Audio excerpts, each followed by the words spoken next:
امام حسن مصطفیٰ علیہ الصلوۃ والسلام کریم اہل بیت ہے، یعنی کرم اتنا تھا، اتنا کرم کہ روایات کہتی ہیں کہ اپنا پورا مال ایک دو جگہ پہ دے دیا، پورا مال جو کچھ تھا، جو دارا تھا، وہ سب دے دیا خدا کی راہ میں ایک ہی جگہ پر۔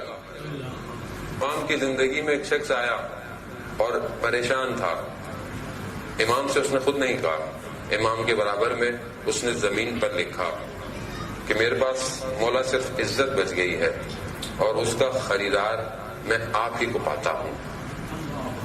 مولا نے اپنے خادم کو بلایا اور جتنا کچھ تھا دے دیا اسے، اور اسے جواب میں کہا کہ دیکھو کبھی بھی اپنی عزت کو کسی کو مت بیچنا۔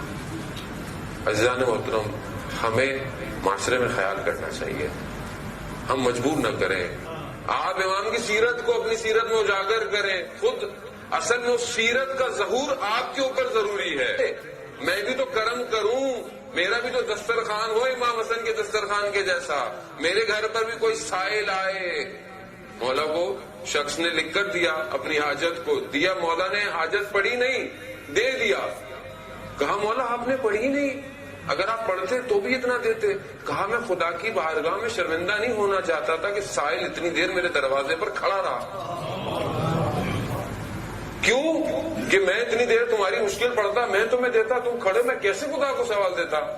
اور میرے پاس کوئی مانگنے والا آ جائے یا میرے پاس کو پتہ چل جائے، آپ نے انکوائری کی، آپ نے یہ کیا، آپ نے چیک کیا؟ سبتے پیغمبر ہے، رسول خدا نے اپنا فرزند کہا، اپنے فرزند کہا، قرآن کی آیتوں کا مصداق ہے امام حسن۔ آپ سوچیں چھوٹے سے ہیں کہ جب مباہلہ کی آیت آپ نے سنی، مباہلہ عید مباہلہ پر بلایا گیا، ابنانا ابناؤکم، یعنی تم اپنے بچوں کو لے کر آؤ، ہم اپنے بچوں کو لے کر آتے ہیں۔ امام حسن ان بچوں میں ہیں، یعنی اسلام کے دفاع کے لیے امام حسن بچپن سے حاضر ہیں۔ یہ جو لوگ کہتے ہیں امام حسن نے صلح کر لی، یہ کر لیا، وہ کر لیا، جنان محترم صلح نہ کی ہوتی اسلام بچا ہی نہیں ہونا تھا۔ یہ امام حسن کی بردباری تھی، یہ تحمل تھا اسلام کی خاطر۔ امام حسن کی خدمت میں ایک شخص آیا، مولا کے پاس، کہتا ہے مولا آپ کے پیچھے فلانا شخص یہ کہہ رہا ہے۔ امام نے کہا تم نے میرے کام کو بڑھا دیا۔ کہا کیوں؟ کیونکہ اگر اس نے ایسا کہا ہے، غلط کہا ہے، لیکن اب مجھے جو ہے وہ اس کے لیے بھی استغفار کرنی ہے اور اپنے لیے بھی دعا کرنی ہے بیٹھ کے۔ اور ہمیں آ کر کوئی کہہ دے آپ کے لیے فلانے نے کہا ہے، اچھا، ساری آستینیں اوپر چڑھ جائیں گی۔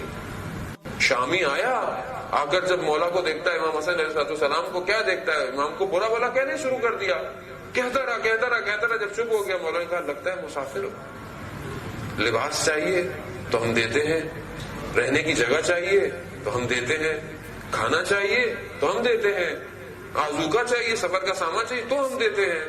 جب اس نے یہ اخلاق دیکھا، کیونکہ وہ تو پروپیگنڈے کا شکار تھا، جیسے ہاں ہم لوگ آج کل پروپیگنڈے کا شکار ہوتے ہیں، تو امام نے اسے جب ایسا کیا تو وہ امام کے قدموں میں پڑ گیا آ کے۔ عزیزان محترم، کمال یہی ہے کہ ہم ان سیرتوں کو اپنی زندگی میں اپلائی کریں۔